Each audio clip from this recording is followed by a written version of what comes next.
আজ আমরা বেলুড় মঠ গিয়েছিলাম।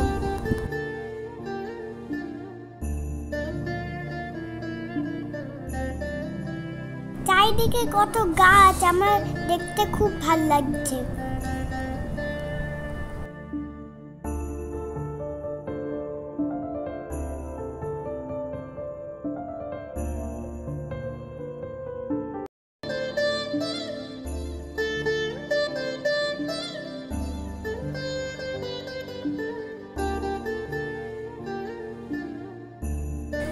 রামকৃষ্ণ মিউজিয়াম।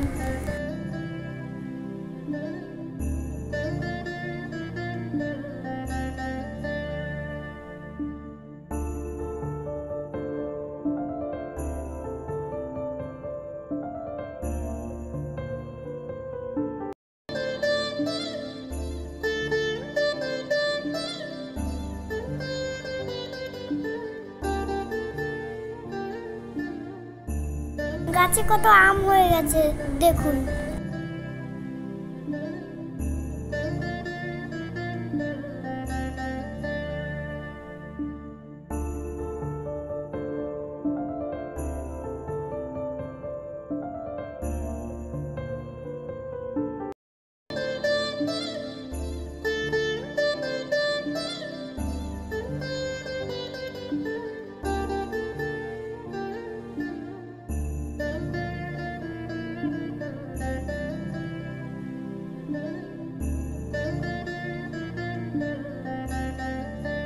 এই মন্দিরটা হলো রামকৃষ্ণ দেবের মন্দির।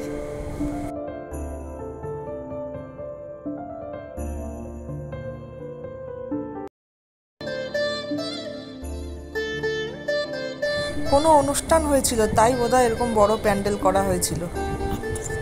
বাগানটা দেখুন কত সুন্দর করে সাজানো, দেখলেই চোখ জুড়িয়ে যায়। কত রকম ফুল।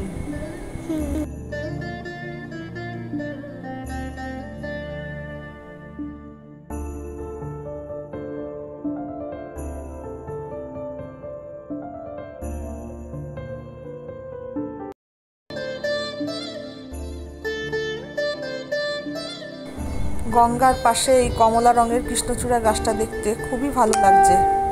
বেলুড় মঠের পাশ দিয়ে গঙ্গা বয়ে চলেছে, এত ভালো লাগে, এত মনোরম হাওয়া দেয় যে কি বলবো আপনাদের।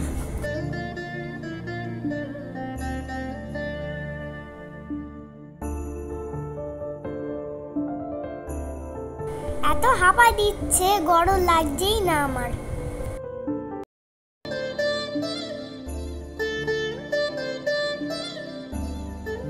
এটা হলো বেলুড় মঠের গঙ্গার ঘাট।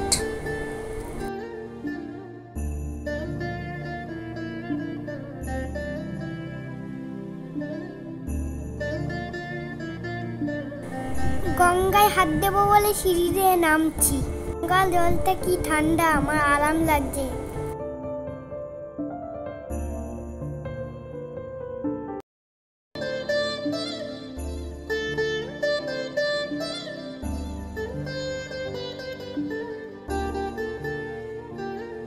এটা হলো সাদামার মন্দির, এদিকটা স্বামী ব্রহ্মানন্দজির মন্দির, আর ওইদিকে স্বামীজির মন্দির ছিল।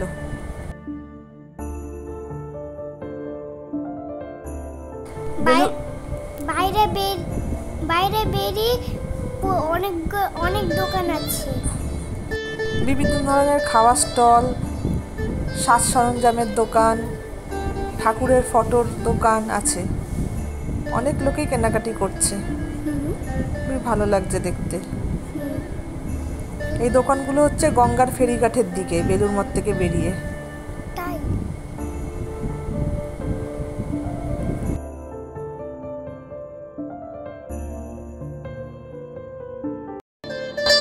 বেলুড় মঠ থেকে বেরিয়ে আমরা নিউ টাউনে ইকো পার্কের পাশে মিষ্টি হাট যে হয়েছে সেখানে গিয়েছিলাম।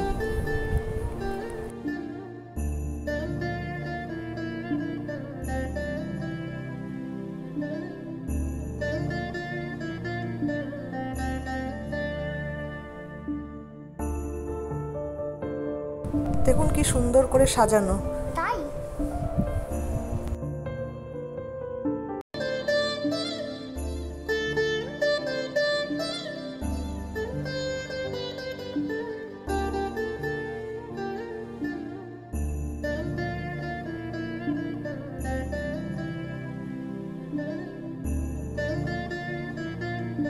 ঢুকেই প্রথমে ভীমনাগের মিষ্টির দোকান। কলকাতার যত বিখ্যাত বিখ্যাত মিষ্টির দোকান আছে সবাইকেই একসাথে এখানে পাওয়া যাবে। যেমন হিন্দুস্তান সুইটস, নানা রকমের মিষ্টি আছে।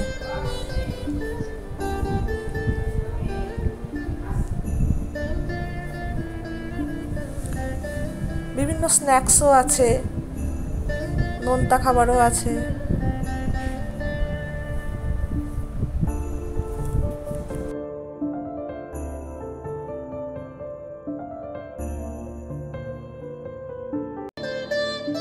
হলদিরামের দোকান, যার যেখানে ভালো লাগবে সে সেখানেই খাচ্ছে। মিঠাই, নর্থ ক্যালকাটা সাউথ ক্যালকাটা দুই জায়গারই বড় বড় মিষ্টির দোকানগুলো এক জায়গায় এখানে আছে।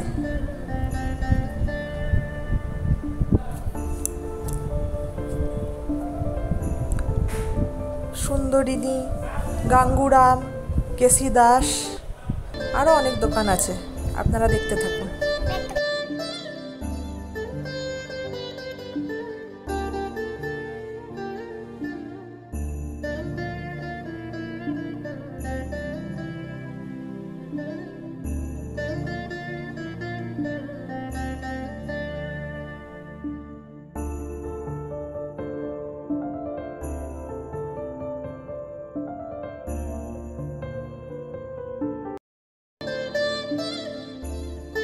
রসগোল্লা, দই, লুচি, অনেক জিনিস খেয়েছি, খুব ভালো লেগেছে।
পাশে জামা কাপড়ের স্টলও আছে, আপনারা চাইলে কিনতে পারেন।